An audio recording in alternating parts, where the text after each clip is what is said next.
Okay, due to technical difficulties.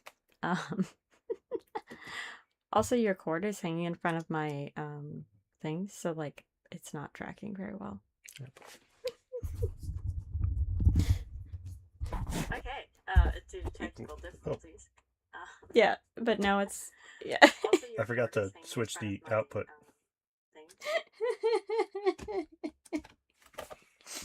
You're so awful. Okay, We're now learning. We're leering. we're leering. We're Can you leering. hear you? Can you hear you? Yeah, I can hear myself. Oh, you can hear yourself? Yeah. Okay, and there's no like double audio, like me being picked up on your mic or you being picked up on mine. Doesn't seem like it. Oh, well that's really nice. Do you want to check it out real quick? Sure, sure. I mean the hard part is like listening to myself, right? So I mean, it seems like it's working really well. I'm surprised this is picking me up this well. I actually think that your volume's pretty good, and I do like the sound of your mic. It does sound really nice. My mic? Yeah, your mic sounds good. I don't know if it's the difference in my voice or the difference in our mics that makes the mics sound different, but this is working decently. Yeah. So Except for, the cord right in front of your face. right. Right. So let me see if I can oh good, that's not showing.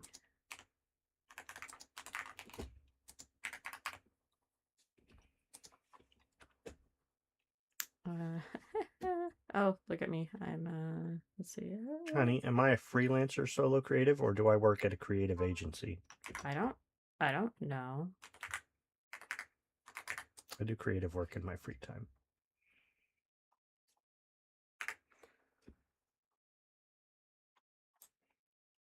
Okay. Now I have sent you the invitation to be an editor on. Did you send it to my regular email? You did. Yeah. Yeah. I did.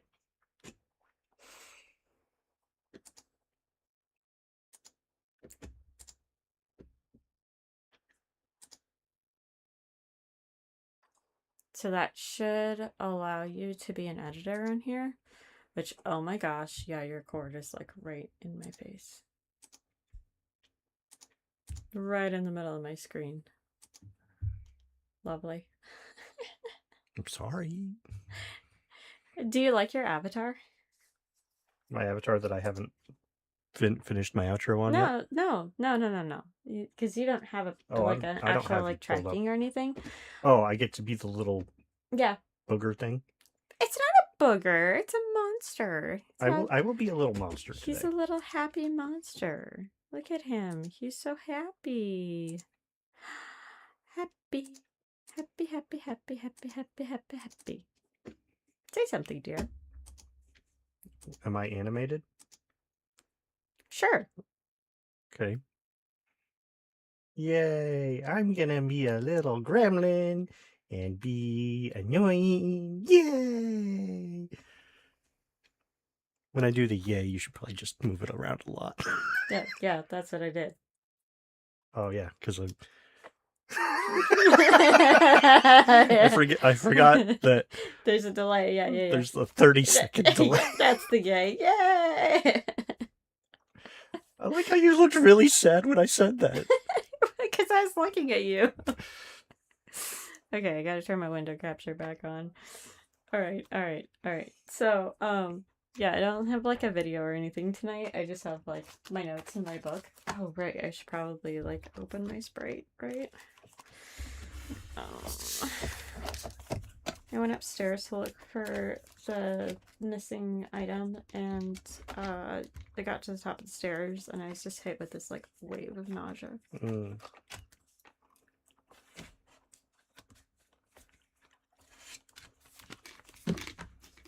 So I'm very grateful for my Sprite. Thank you.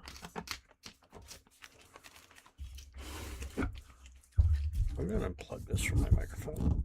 because it's just in the way right now. Okay. So I don't know how I want to do this because, like, I might make you do all the typing on Milanote.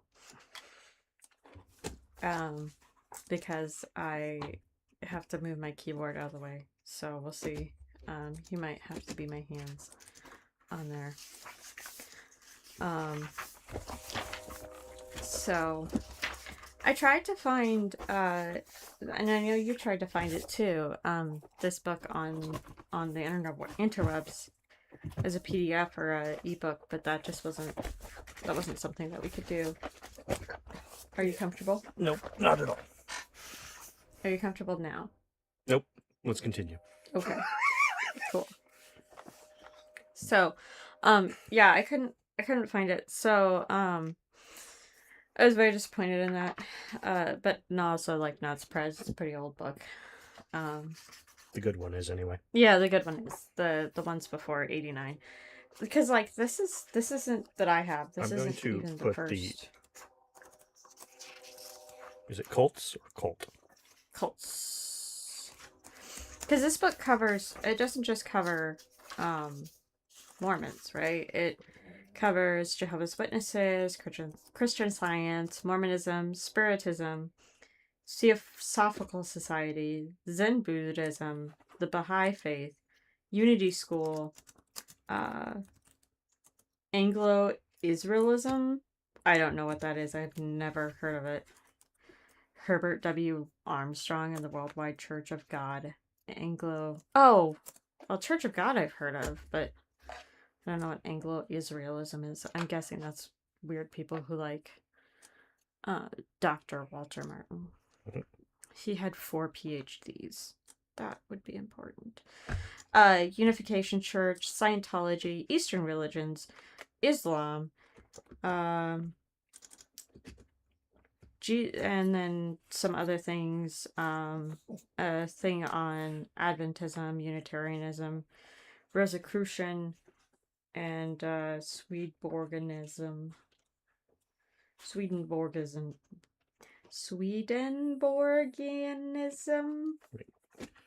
Is it Kingdom of the Cults or Cults of the Kingdom? Kingdom of the Cults. The Kingdom of the Cults. Yes, please get it right. I put a link to the correct version. Well, not the correct version, but I put a link to Thrift Books that had they had versions that were the correct version in the description. Not that like we have viewers or anyone who's gonna buy the book because we're like, hey, we're gonna read this book from 89. Oh, I like that it has your little, although, well, the heavy delay. Right. It's fine. It's fine.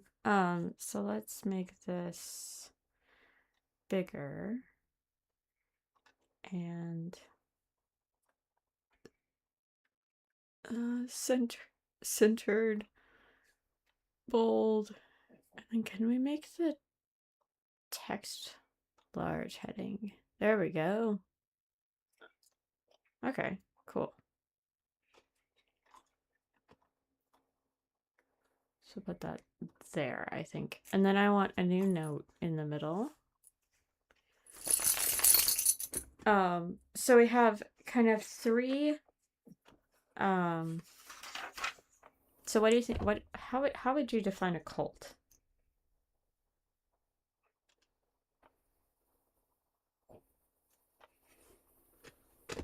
Without looking at Google. I was going to go to Merriam-Webster, Google, and ask for a pre-1990s definition. No, I want your definition. I want what you think the word cult means. Because like I don't want you to be like, oh, a cult is blah blah blah blah. I want a cult is a religious organization. Yeah. That does not follow God, really. Okay. I mean, arguably, like any religion that is not the true religion could be considered a cult. It's a very broad definition, though. Yeah, no, I think that's fair. And that's kind of the way that like this book kind of defines it. And like this starts off with a quote from Dr. Charles Braden.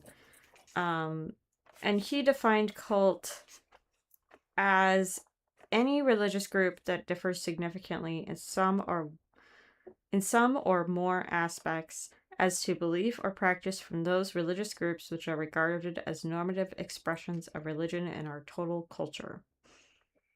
A cult might also be defined as a group of people gathered about a specific person or a specific person's misinterpretation of the Bible. So, like, for me, like, when I hear the word cult, like, that's what I think of is like a group of people, a religious group of people who are led by one specific person or group of people. Because, like,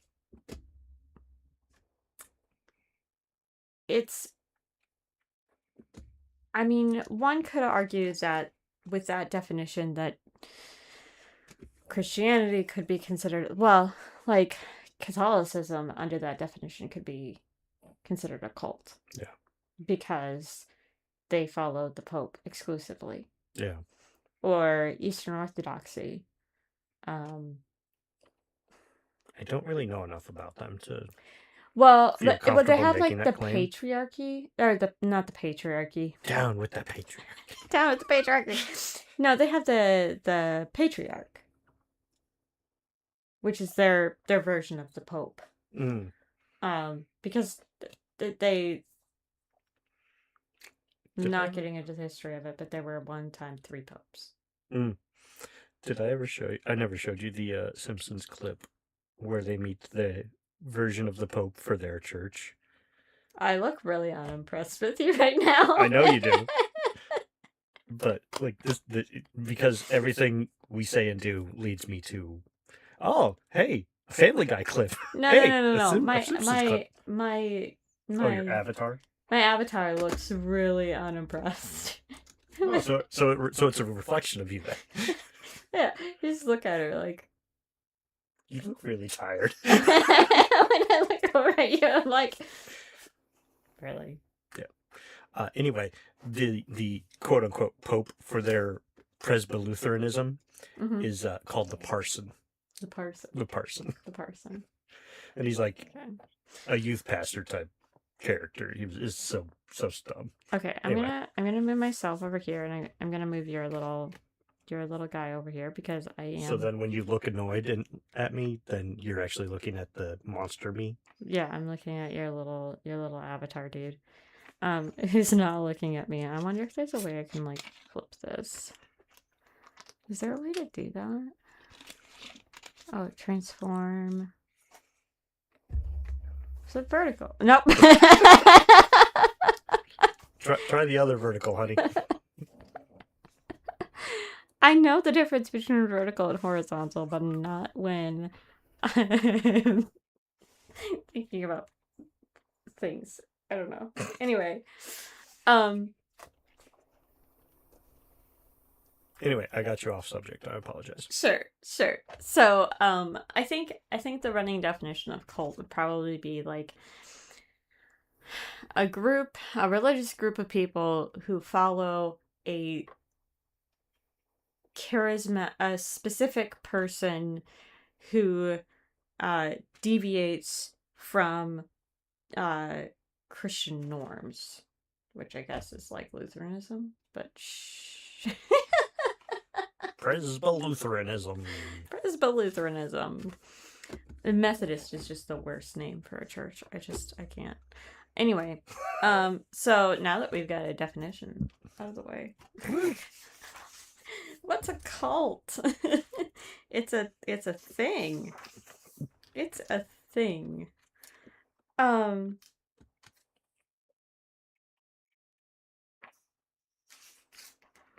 It's I had a really interesting, like, I think Dr. Martin's really well, he's much smarter than me, which is why I'm using his book for this instead of my own. So sorry. Do you want to go sit with Papa? No. No. He keeps touching my eye. But yeah, you had stuffs in your eye. You know when stuff's in your eye? I'm comfortable. You're comfortable? Yeah. My leg is falling asleep because you're sitting on it. It's too bad. It's comfortable. Anyway, so like, okay, so like when we're on X and we're talking to people on there about like when we're engaging with the Mormons and stuff, like, we, because of just the way that X is, it's more of like an argument Yeah. or a debate between people.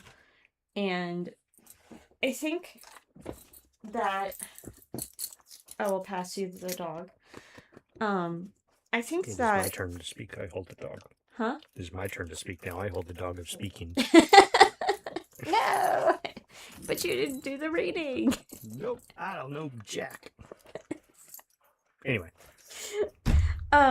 Anyway, so he talks about in here about like people want to not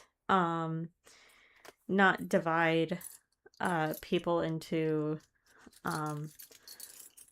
like we need to have a unified front, and we don't want to kind of rock the boat by being contentious between each other. You know, we're all Christians here. You know, we should focus on what brings us together and makes us the same rather than what divides us.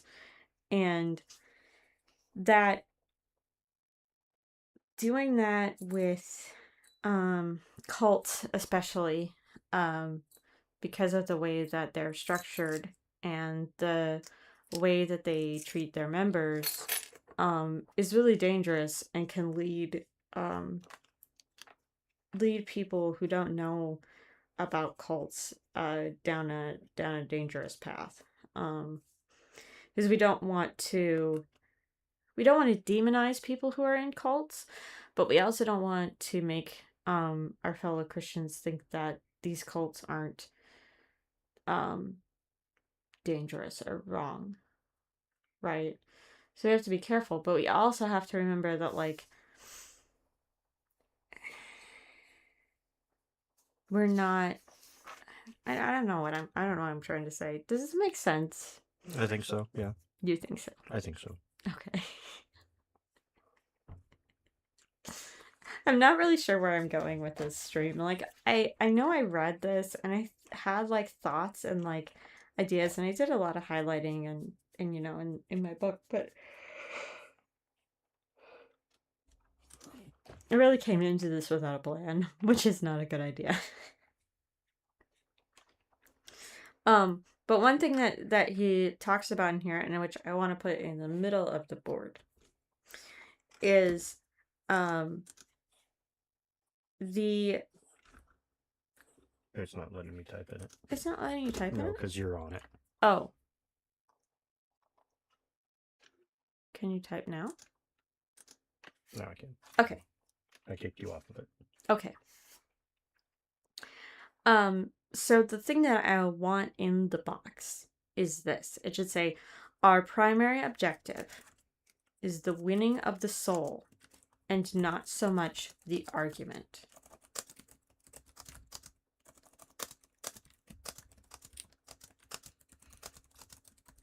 That bounces a lot. Yes, it does. I don't really like it. Yes. Period. Period.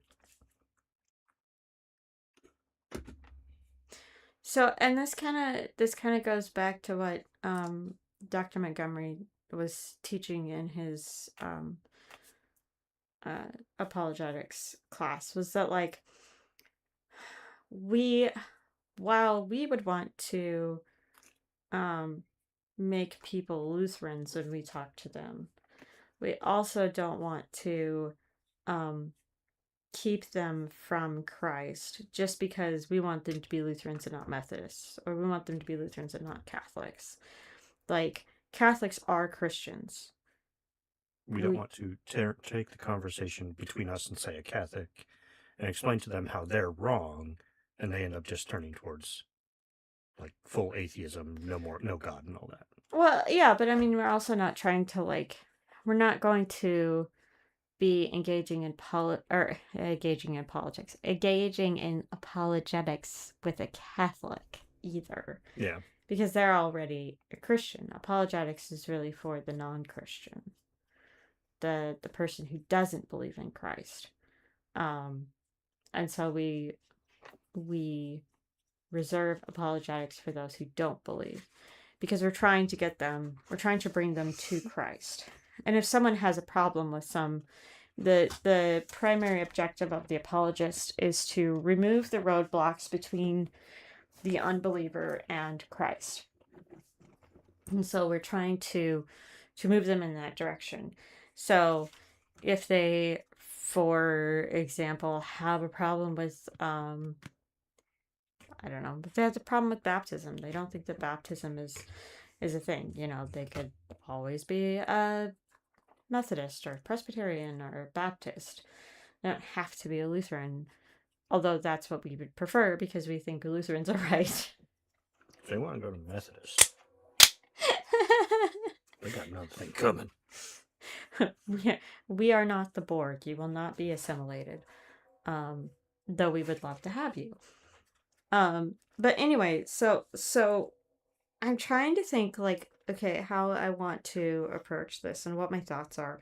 And, like, I'm trying to, I think what my goal is to think about and discuss how do we engage in faithful apologetics on the internet. Like, what does that look like? Because I know that I haven't done that. Like I've not been a good, I've called people names on X or been mean on X. I have never said anything mean to anybody ever. Right? Jerk. But, like, I think that's a fair question, especially with the way that X is run. And I think, you know, that's not something that Dr. Martin would ever think of because he lived in the 80s. I mean, this book originally came out in the 60s, like. Yeah. And some of these, like, the sects are so small that you wouldn't even think of them today. Like, Christian Science is not that big of a deal. Although I would say there's probably other newer cults that are Christian Science adjacent, but aren't following Mary Baker Eddy, who was a very weird person. Dun, dun, dun. It was another Mary. That's why she got away with it, because her name was Mary. Mary Baker Eddy didn't believe that pain was real.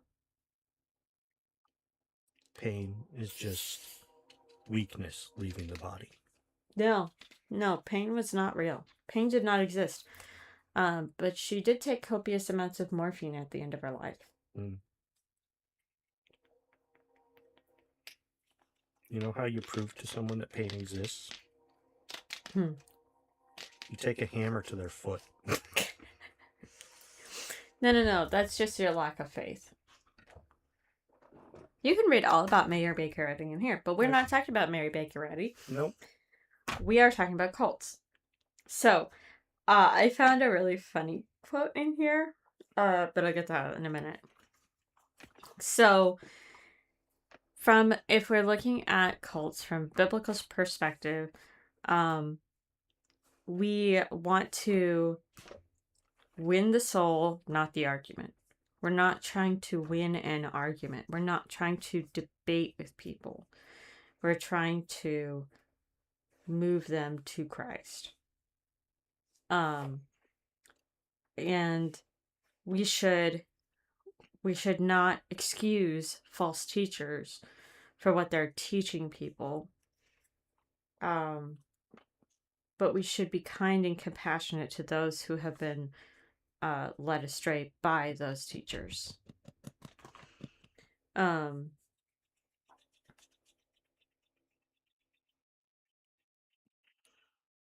So I think that's like the central point of like what we should be thinking about when we're engaging in apologetics on the internet is winning the soul and not the argument. So, okay, so now I get to my fun quote, which I thought was quite apropos. So this is from Charles Ferguson, and his book, The New Books of Revelation, which describes the advent of modern cult systems. And it says, "It should be obvious to any man who is not one himself that the land is overrun with messiahs. I refer not to those political quacks who promise in one election to rid the land of evil." We're gonna take all the quacks and we're gonna take them out. That's funny. Political quacks. But like, isn't that just like just a perfect description of politicians who are like, I'm gonna do this and I'm gonna do that, and it's good like thing. How you pay for good thing? You want bad thing. Because like, yeah, so like people are like, oh yeah, this if we elect this guy, everything will be better. Like, and that's not how it works ever. Yeah. It's never how it works. But everybody thinks, and then when it doesn't happen, people feel like they've been betrayed by the politician who made all these promises. And if you don't make the big promises, then it's like, well, you're not going to get elected because you're not promising us anything. Yeah. Like, how stupid are we? How dumb are we? We're so dumb. Anyway, so, I thought that was really funny. Political quacks. And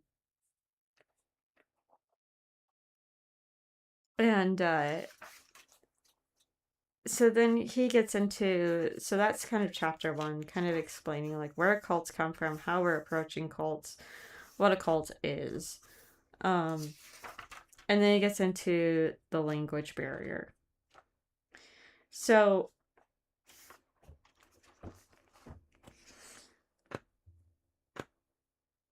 remember when I was having all those conversations with the different Mormons on X, and we were discussing the Trinity? Yeah.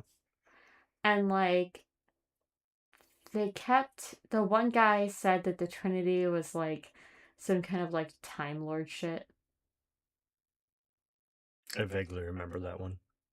Yeah, he was like, the Trinity is some kind of Time Lord regeneration gobbledygook. And I was like, that's not accurate at all. Like, that's not even close to what the Trinity is. Like, Yeah. because he just didn't understand, and he refused to try to understand it as well. Yeah. So one of the things that cults do is that they redefine terms. So we say Trinity, and when a member of a cult hears that, instead of hearing the definition of the Orthodox version of the Trinity, which is God is 3 in 1 and 1 in 3, the Athanasian Creed and all of that, they take that word and they've been taught to redefine the word. So they hear some Time Lord gobbledygook that was made up by 13th century monks or something, right? Or Truly Doctor Who transcends time, though. It does. Used to. It used to be good. I used to like it. Anyway. Don't make me sad. Anyway. So you talk to someone and like, they're like, oh yeah, we believe that. We believe that. And you're like, you're talking to them about Jesus, and oh yeah, that's my favorite one. Or I think the easiest one to see is Jesus. Yeah. You talk to a Mormon about Jesus, and they're like, yeah, Jesus. Yep, we believe in Jesus. Yep. But then if you actually try to like pin down who Jesus is, you find out that their Jesus is not the biblical Jesus. Yeah. Their Jesus is an alien wearing a Jesus suit. Yeah. Like he's a cockroach wearing an Egger suit. Good thing we don't have to pay for making references. He's wearing an Egger suit. Yeah, so like their Jesus is like that.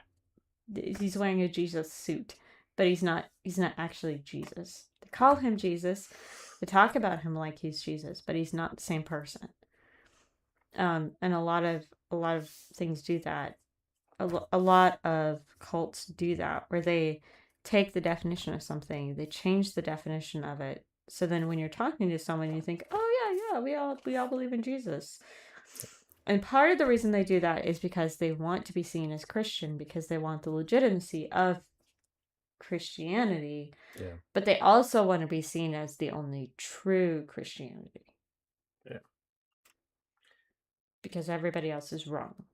So before we get too far, you had stepped out during Bible study this week, and this section in Proverbs 9 really made me think of our interactions.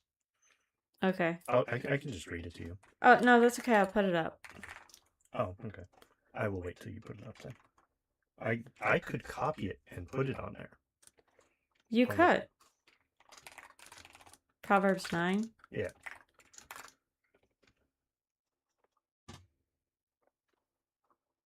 Don't you just love Bible Gateway?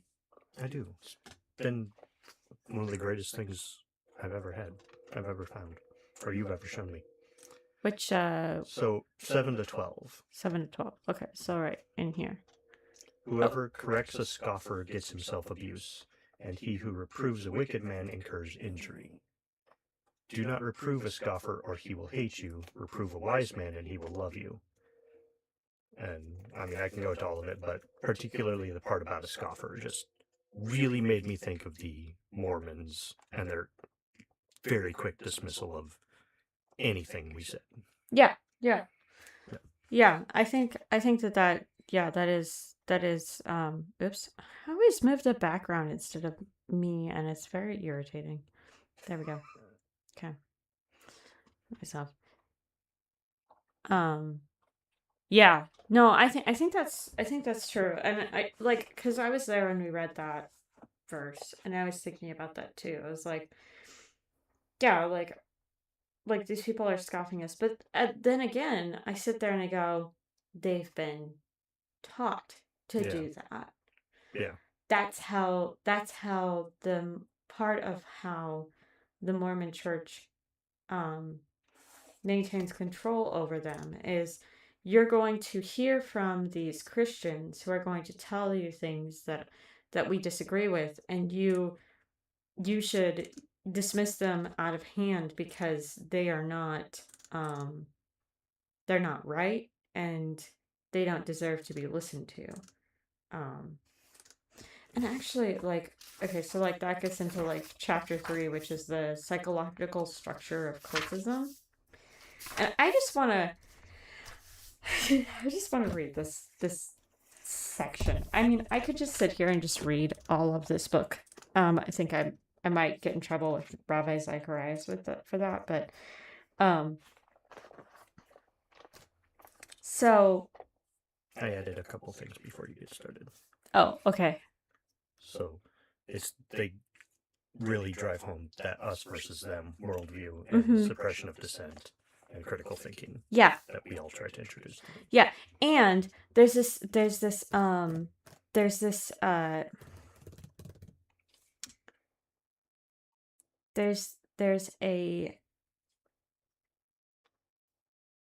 oh dang it, the word is just not coming to my head.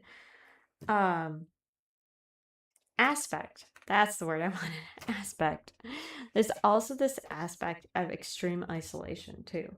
Yeah. Where they isolate themselves from other Christians. Like, you look at Christianity and you go, oh man, all these Christian groups, like, they're always fighting and blah blah blah, amongst each other. But then, like, you have Presbyterians and Methodists and Catholics and Lutherans and Baptists, who all like live together harmoniously and don't like we don't hate the Presbyterians. Yeah. We don't. We could walk into their church. We would feel like outsiders a little bit. Right.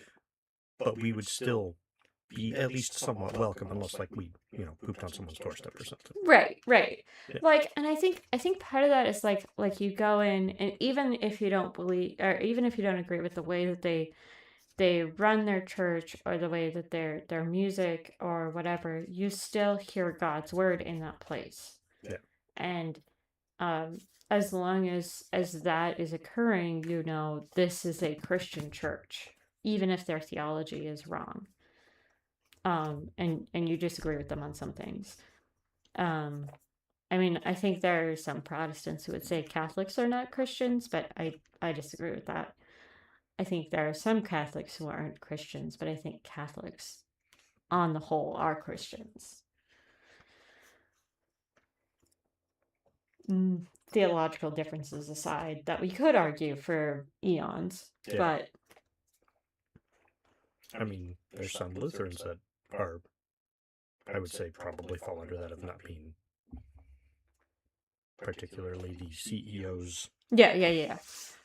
Well, I mean, you just consider like, okay, do you know why the Catholic Church and the Eastern Orthodox Church broke apart? No. They broke apart because of a single letter in the Apostles' Creed.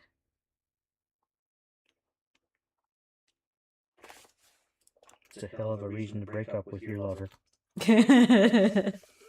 They separated because.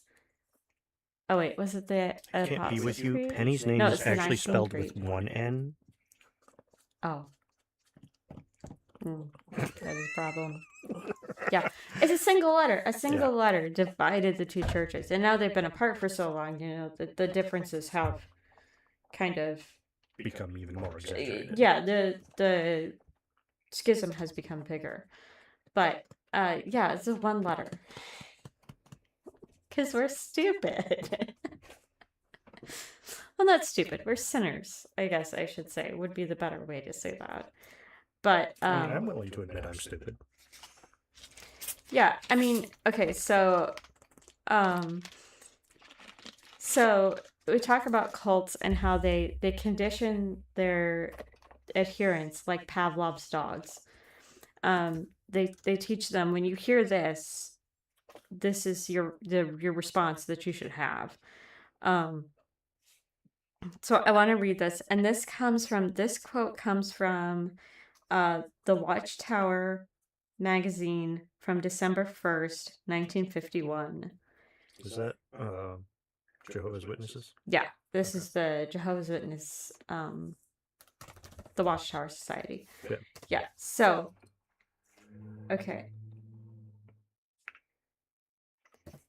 Haters of God and his people are to be hated. But this does not mean that we will take any opportunity of bringing physical hurt to them in the spirit of malice or spite, for both malice and spite belong to the devil, whereas pure hatred does not. We must hate in the truest sense, which is to regard with extreme and active aversion, to consider as loathsome, odious, filthy, to detest. Surely any haters of God are not fit to live on his beautiful earth. The earth will be rid of the wicked, and we shall not need to lift a finger to cause physical harm to come to them, for God will attend to that. But we must have a proper perspective of these enemies. Pure hatred, huh? Pure hatred. Didn't know I could have pure hatred towards people. Yes, pure hatred. And Walter says later, he says, just how pure hatred differs from good old-fashioned hatred, the Watchtower never gets around to explaining. like, okay, yeah, you can't hating is bad, but pure hatred, that's how you're supposed to view it. So Jehovah's Witnesses are told to view Christians with hate. Like, like, and then somebody else in here said that oh yeah, here it is. Stanley High in the Reader's Digest says Jehovah's Witnesses hate everybody and try to make it mutual. Jehovah's Witnesses make hate a religion. I mean, if they want me to hate them, there's easier ways to do that. Well, I mean, they just hate you. They purely hate you. But they want to make it mutual. Right. Which we probably shouldn't do. I feel like that's... Do you want to get shot? I feel like that's how you're going to get shot. I feel like this could be like also a similar perspective to what's that one church that did all the protests at military funerals and stuff. Oh, Westboro. Westboro. Like, I feel like this could be written by Westboro Baptist as well. Like, and that I think is a cult as well. Yeah. Although I don't think they're as big anymore. I think they've lost a lot of people. Well, I think the I'm gonna look it up real quick. I think the father or grandfather, the guy who started it, passed away. Yeah, because wasn't it just like one family or something? Yeah, it was just one family, literally. They made a big stink for being just one family. When did he was writing this in the 50s? Yeah. They were started in 1955. Yeah. Yeah, and they're He passed away in 2014. The guy that founded it. Yeah. I don't think that they are in here.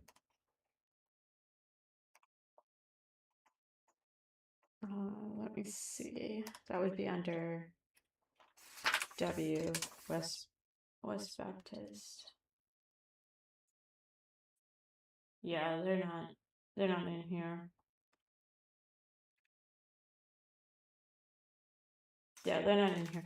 But I think anytime that somebody puts an adjective in front of belief, or if you put an adjective in front of it, I think that's kind of a red flag.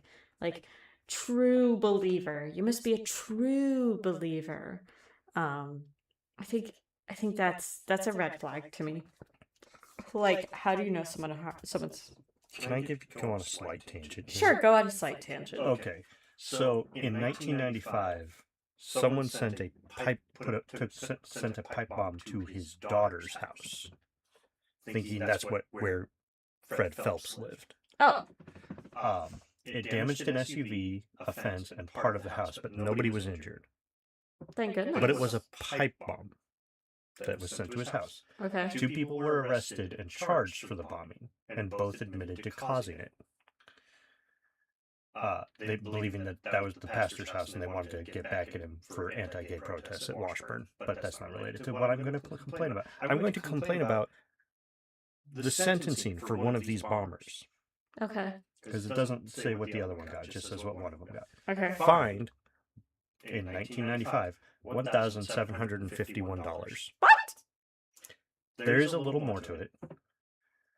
This pisses me off. Like, I'm not a fan of Westboro Baptist Church at all. Like, Yeah. garbage people. They don't deserve to be bombed. And the people who do that should have gotten more than $1,700 in fines, 16 days in prison, and 100 hours of community service. That's it? That was it. That's all they got? Assuming Wikipedia is not lying to me, but I feel like for something like this, they would not be lying about that. That's attempted murder. Yeah. That's attempted murder. That's attempted murder, terrorism. Yeah. And Did she have children? I don't know. Her name is hyphenated, so she's married. Because if she had children in the house, then that could also be they could have also got him on shoot, what's that charge? Holy crap. Something about a minor. You won't believe the amount of children she has. 12. 11. Oh. Including Megan. There's no last name, just Megan. Like Megan? Like That's what it just says. MEGAN. Meghan Markle? No, an American political activist who is formerly a member of and spokesperson for Westboro Baptist Church, a hyper Calvinist. I don't need that part.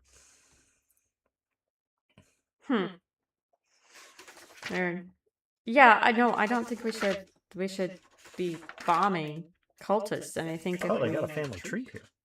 I think if we want to get people out of cults, we need to not do that. Like, I don't care. I mean, it's one thing. The Westboro Baptist is gross. Like, they did a bunch of gross stuff and everything. But like, yeah, no, they don't. They shouldn't be bombed in their own home. They were definitely all about that bow chicka wow wow. So Fred Phelps and his wife Catherine had a son, Fred Phelps. Okay. Who married Junior Margie Sims. Okay. They had 13 children. Yeah, that's a lot of kids. One of which was Fred Phelps. The actual Fred Phelps Jr. Okay. Anyway, I'm done with that. I'm sorry. You're done. It's fine. No, but like, But I saw that. like, how are we supposed to get them? You know, that's another thing. The persecution, the victim complex. Like, they give their members victim complexes, and you hear this from the Mormons too, where they're like, oh, well, we're being persecuted, so that must mean that we're right. Well, if that was true, then like every religion would be right, because everybody's been persecuted for something at some point in time in history. I mean, there are Christians who are being persecuted all over the world. Does that mean that we're right? I mean, that's just ridiculous. It does not make sense to say that we're being persecuted, therefore we're right. But yeah, that conditioning. So then we want to separate it out. So there's a really good Luther quote that I know you're not gonna like. I'm not gonna like. Well, you're not gonna like it because you're a dog person. It's okay, Martin Luther can't hurt us anymore, Peony.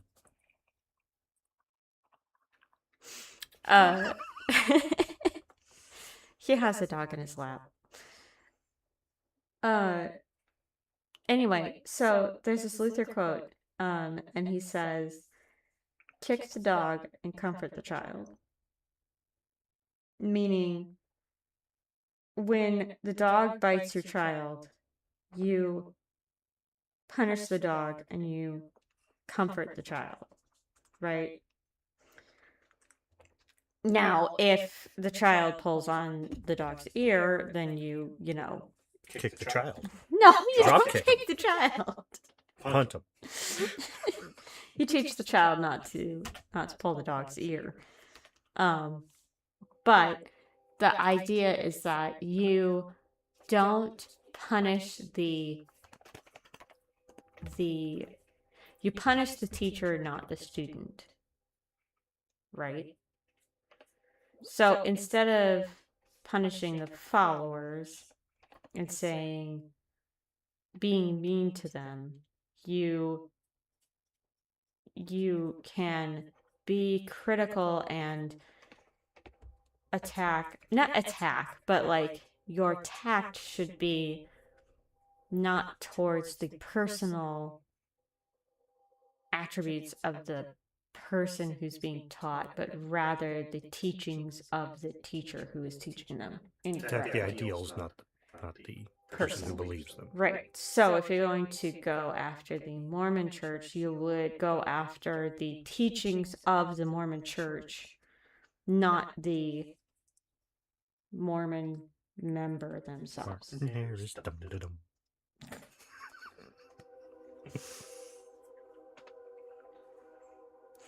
Which is why we usually end up at the Trinity, because that is right. core. thing that they just flat out reject. Right. Well, and that's part of what they're taught is to avoid those like doctrinal um those really doctrinal discussions because they don't want to Shatter their worldview. right. Well, it's like if they can keep them vague and not defined, then that makes it easier to convince the Christian that they are also Christian or they're not that different. But if you actually get into what the actual beliefs are, like of the Trinity, of these things that are actual doctrine, like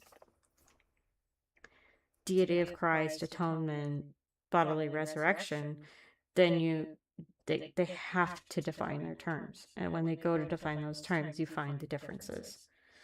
So it's really important when you're talking to a cultist to be like defining your terms very specifically and making them define their terms. Otherwise, they'll just kind of like float around you and be like, oh, we believe the same thing. Oh, yes. I'm not touching your doctrine. I'm not touching your doctrine. I believe in the resurrection. And by resurrection, I don't mean bodily resurrection of Christ on the third day. No, I mean spiritual resurrection. He didn't actually rise from the dead physically. I'm going to get a resurrection and give it to my mom. Shut up. You're so bad. Anyway, so like that. And then like it's important that we know how to get past that point of like definitions. Okay.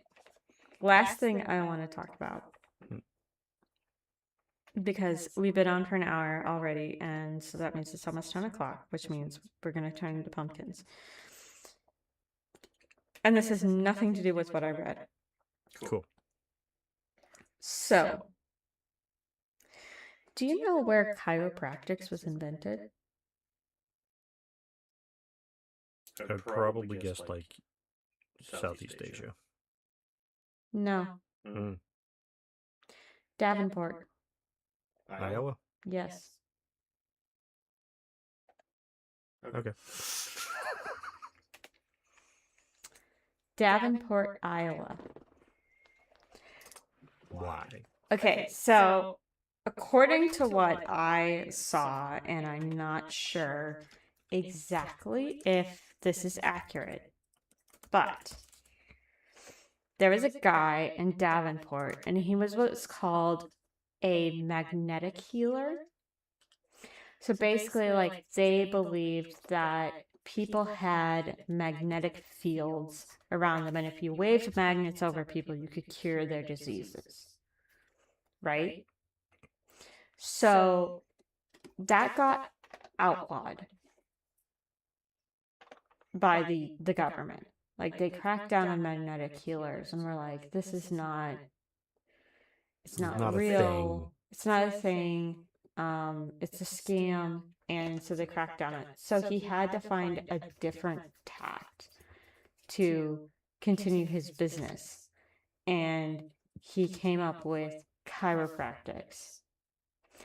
And he founded a chiropractic school in Davenport that was then taken over by his son while he was, I think he was in prison or something, or he was gone. So his son took it over, and then they had a falling out, and he made a competing school of chiropractics in Davenport. Is Google saying any of this? Yes, actually it is. Chiropractic was founded in Davenport, Iowa in September 1895 by Daniel David Palmer. A magnetic healer performed the first adjustment on a deaf janitor named Harvey Lillard, claiming it restored his hearing by realigning a displaced vertebrae. Yes. Vertebra. Which, interestingly enough... Bra. Huh? Bra. Bra. Yeah, so he said that he healed this janitor by adjusting his neck. And And then the janitor said, "What?" but that's the thing, like you don't have any nerves from your ears or anything, Yeah. or any like connection between your ears and your spine.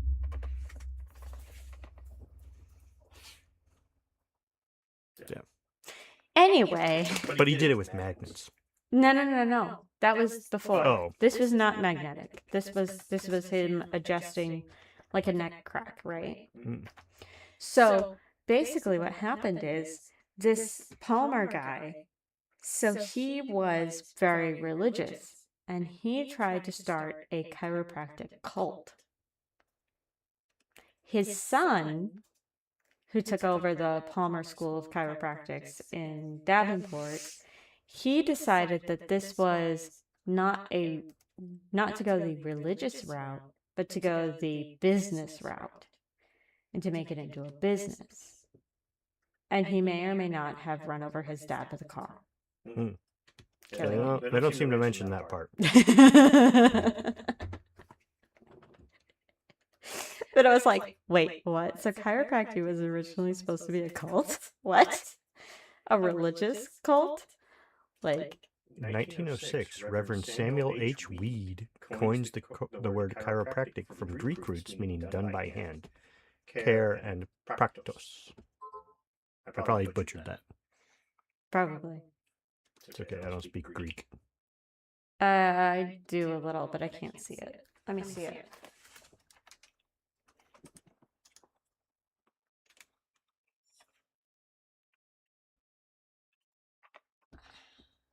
It's not Greek.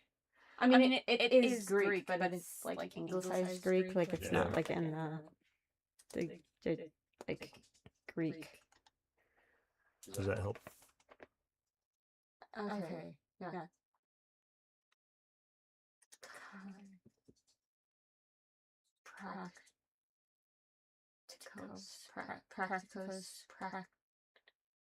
Practicos. Yeah.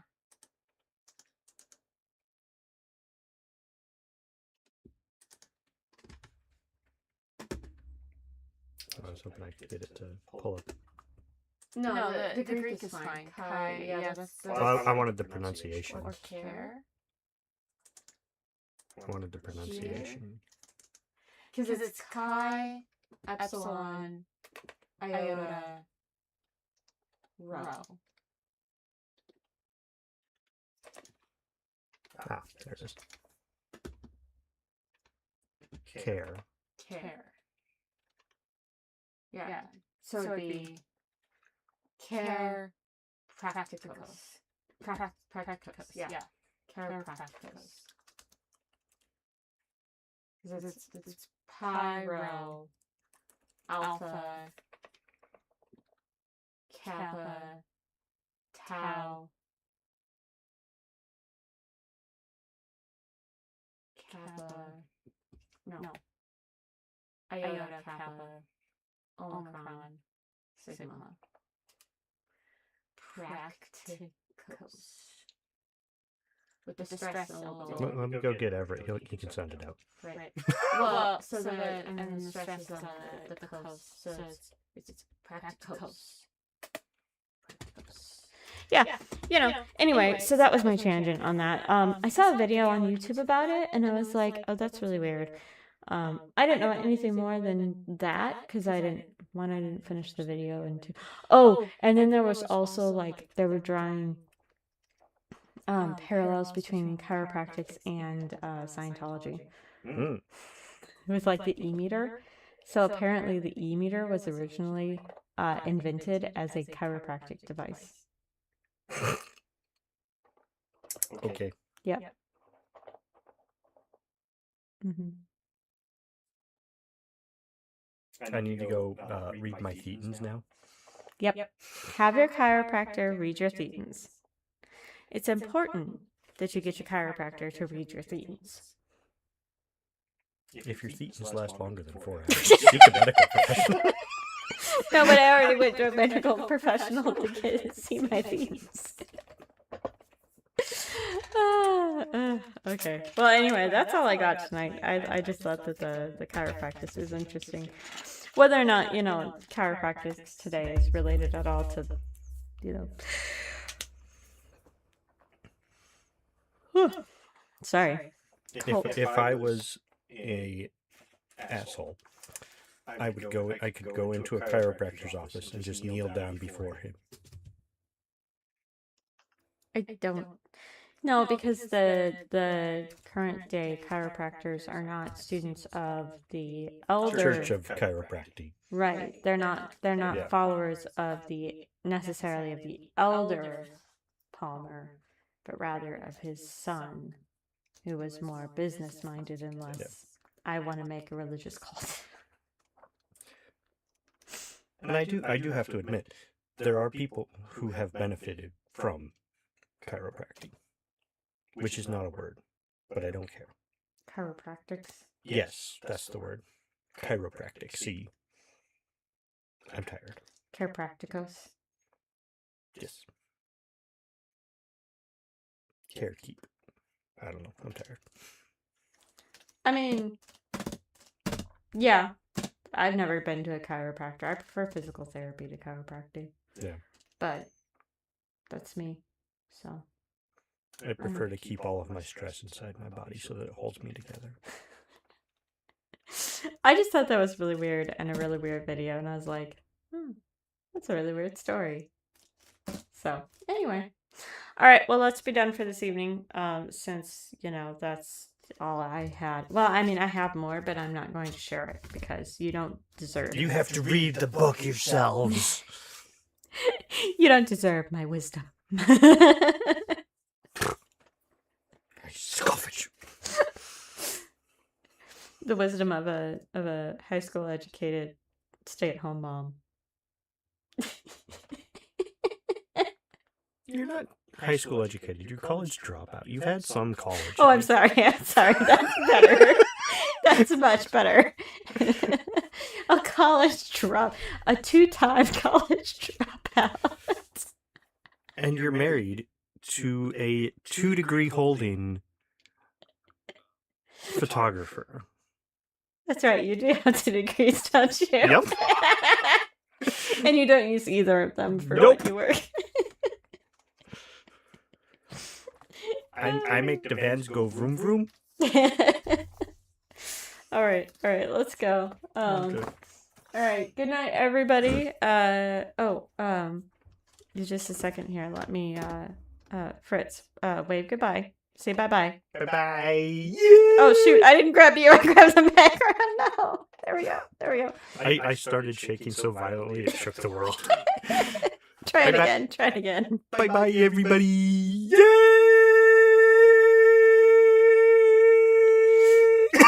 Where'd I go? He kicked you out.